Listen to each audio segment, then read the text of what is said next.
This conference will now be recorded. Hi, everybody. Leah Slaughter. Hope you're doing well. I wanted to take a quick moment and do this short little video showing you how to pull your owner report. For many of our new owners, this is one of the biggest questions we get. We work with a fantastic software, Buildum, that makes pulling your reports and getting the information very easy and right at your fingertips once you know how to do it. So number one, you'll see that I have our website up here. And the reason I have this is I want you to see that you can always go to our website, omnikeytexas.com, click on property management, and your owner login will be right there for you. So if you just click on that, it's going to bring you right to your Buildium portfolio. And if you haven't already logged in, it will ask you to do so. Now, this is just one of my ownerships that I've logged into so you can get a feel for how it looks. And this is exactly what yours looks like. You'll notice there are 4 tabs at the top: financials, rental owner ledger, documents, and requests. And so if we go into financials, this is the main screen that comes up. It's a snapshot of sorts. And all of these things are going to display the same information. The difference is how it presents it to you. So you can also click on the rental owner ledger, and that's going to give you the details of the draws that you've received and the contributions that you've made. You can click on documents and receive copies of bills, copies of your insurance policies, copy of your management agreement, leases, everything that would be pertaining to your property. And then request, this is the task system for you. And so when we send you a walkthrough notice, when we send you something to do with the city registration or send you notes through the system, this is where you're going to see it now. If you click this little box right here, this is the different statuses of the types of requests that you can see. And so if there's nothing currently going on at your properties, what you're going to see is there won't be anything in new or in progress, and yet it will be in other statuses. And so it's very important you make sure you keep these checked at all times. And then if there's a specific property that you want to search a history on, you can just go right here and type in the address or do the drop down box. Now, if you need to submit a new request because you have a question about your billing or you need us to take care of something for you, maybe you're refinancing, you need us to schedule with the appraiser, or there's a repair you'd like to have quoted, whatever it may be, all you're going to do is click add request right here. You'll put your subject, and you can just make it 1 or 2 words, it doesn't matter. You can put the description of what you're looking for here. You can click to attach any files or photos. If perhaps it's a repair you want bid, you want to put a photo of what it is, or maybe you saw a paint color you liked or a new faucet that you want installed. You can put that right there for us. You can select what property it's about, or if it's not about a property, you don't have to select one at all.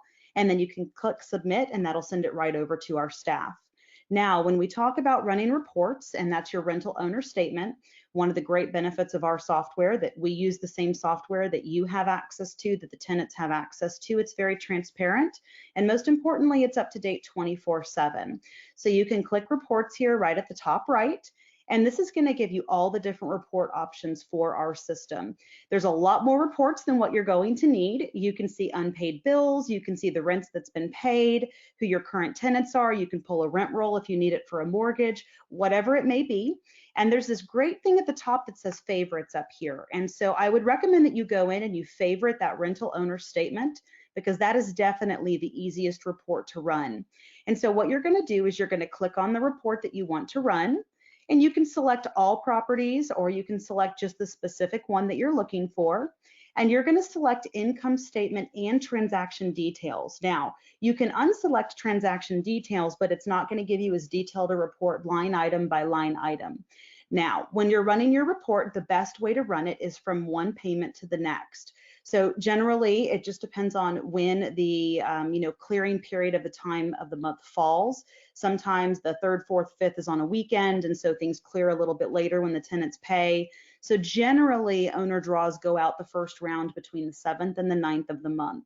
So if you receive your money on the 9th of the month, then you're going to run that report starting the following day. Because if you run it on that day, it's going to include that transaction and it won't get you a zero value. So again, as I noted, all of the information is the same no matter what dates you run. It's just what date you run depends on how it's presented to you. So my recommendation is to run the day after one payment to the day of the next payment. That way it zeroes out your balance at the end so you can see how we determined that payment amount. But you also can do the preset, which just runs at each month period ending on the 5th. You can do a 3-month or a 2-month. You can do the whole last year. And this is a great thing that you can do to send your CPA, because once you select what you're running, you can even check inactive properties. So this would be properties that perhaps you sold or we no longer manage because you manage it yourself or whatever the situation may be. And then you can click export right here, and you can export it to a variety of different formats, and you can send that right over to whoever you need to send it to. Now, if you ever have any questions on reports or you'd like to go through this more in depth, Cindy Vasquez, our office manager, is more than happy to go over that with you. But this is a general overview of how to access your owner portal and how to utilize it. Now, one more thing I want to tell you is if you click right up here at the top right, this is your settings portal. So you can click on My Settings, and then this is going to let you update your contact information. So your contact email, phone numbers, you can even put a photo of yourself. You can do all sorts of different things in here. And then you also can set up your password change. And if you have any other questions or if there's anything we can assist you with, don't hesitate to give us a call. But hopefully this gives you a little bit of a bigger overview on how the management system works. Thanks so much.